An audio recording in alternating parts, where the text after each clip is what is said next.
we are going to be looking at this word, Jnana. This is a very famous word in Sanskrit, Jnana. It can be pronounced in various ways. You might sometimes hear it when people are chanting as Jnana, or you might sometimes hear people say Jnana.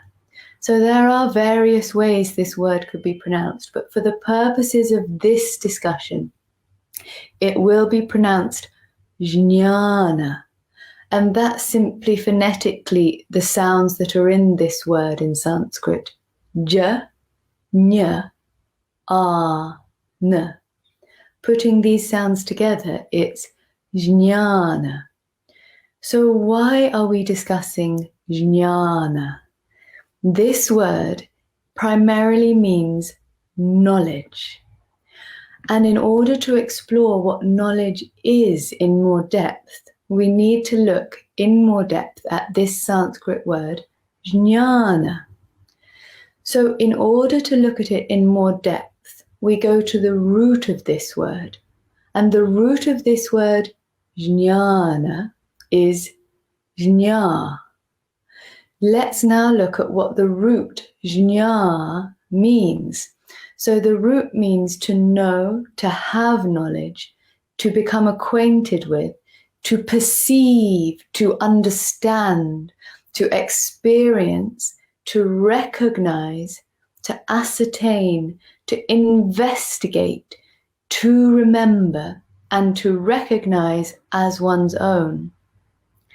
So as is very common when studying Sanskrit, we always get a lesson when we are looking at words. And the lesson that I take from this is if one of the meanings of Jnana is to remember or to recognize as one's own, this is a philosophical lesson, and that what is it that we are to remember? What is it that we are to recognize as one's own? Well, this would chime with many teachings found in great Sanskrit philosophical texts, which suggest that we should look at everything as ourself, see ourself in everything, and see everything in ourself.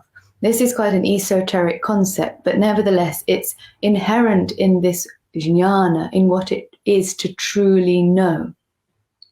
Jnana. And when we look at the letters that this root of jnana is made up of, j and ny, we can even go into these sounds and link them with concepts. So this sound j is connected with rupa, form, and this sound ny with shabda, sound. So when you put j and ny together and have jnya, inherent in this you have form and sound.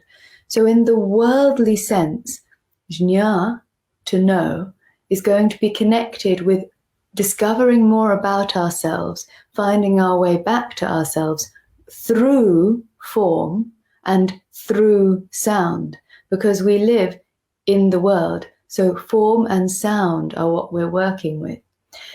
Let's now look at some words in the English language which still contain, as it's a descendant of the Sanskrit language, this ny sound.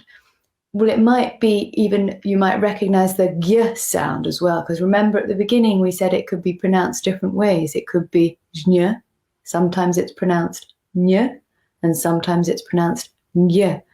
So listen to these English words and see if you can recognize one of those sounds. There you go. There was an English word. Recognize. Cognize. Agnostic.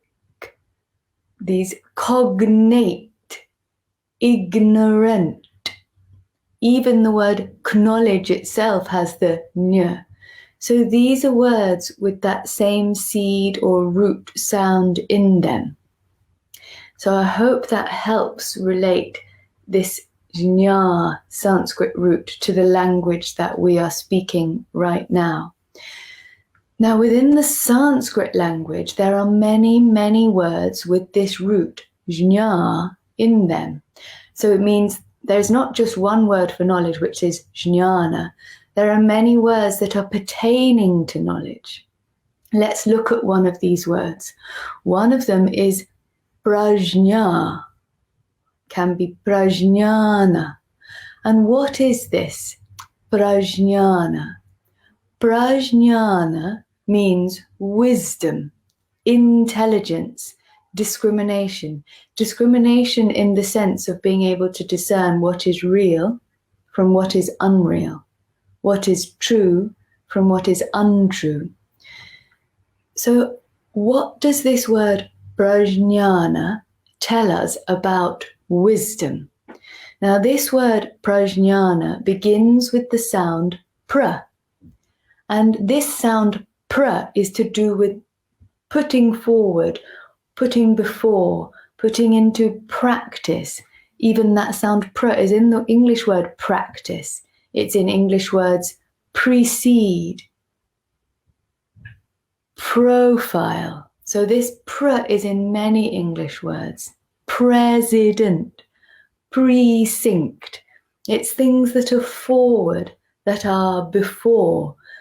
And so for me, this helps my interpretation of prajna, wisdom, because if it has the pra sound, it could be interpreted as jna, knowledge, put into pra, practice.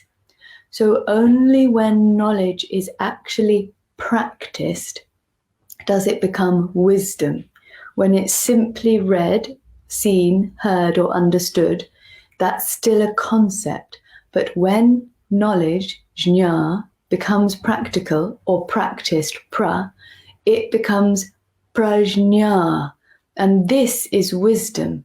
So then we become a human being who doesn't just speak, but who actually is all of this. So to finish with, it's nice to sound together this word prajnana followed by the word Brahma. The reason we're going to sound these two words together is because they form a statement found in the Upanishads. Now, the Upanishads are sacred, ancient Sanskrit texts, which are esoteric in nature mainly, but they deal with the very practical questions of existence, such as who am I? Where do I go after death? What is this life for? And often the Upanishads are students asking their teachers questions and receiving answers to the same questions as we have today, even though these texts are thousands of years old. And one of the statements found in the Upanishads is this, prajnanam. So there's that word prajnana, wisdom, prajnanam, Brahma. So this statement is saying wisdom is Brahma. So what does this mean? It means that the wisdom, which is the knowledge in practice, is universal consciousness, is simply part of the natural state of existence, and it doesn't belong to us. It doesn't belong to me personally. If an idea comes through me, that is not mine, that's simply Brahman. And if I have this realization or understanding, there is much more freedom in the life. And ignorance arises when I think that it all belongs to me, this knowledge, this wisdom, this experience. And this is just a fun thing I like to do, play with words and notice how exploring the words can help me understand more things about myself. So looking at this word for ignorance in English, which has the gnya or the nya, it's the absence of knowledge. But for me, this isn't a scholarly etymological interpretation, but it's a personal interpretation. For me, ignorance is when there is knowledge, gnya, but it has the I on top of it, ignorance. So when I think the knowledge is mine, when it's my knowledge, that is ignorance. But when, as the Upanishads say, the knowledge or the wisdom is Brahma, there is freedom and openness. So let's sound this statement, Prajnanam Brahma, 3 times together before we close. I will close my eyes to sound it purely because this is my choice. If you wish to close your eyes, do join me. If you wish to just listen to this, listen. And if you wish to join in, join in. We'll be sounding 3 times Prajnanam Brahma. Prajnanam Brahma. Prajnanam Brahma. Prajnanam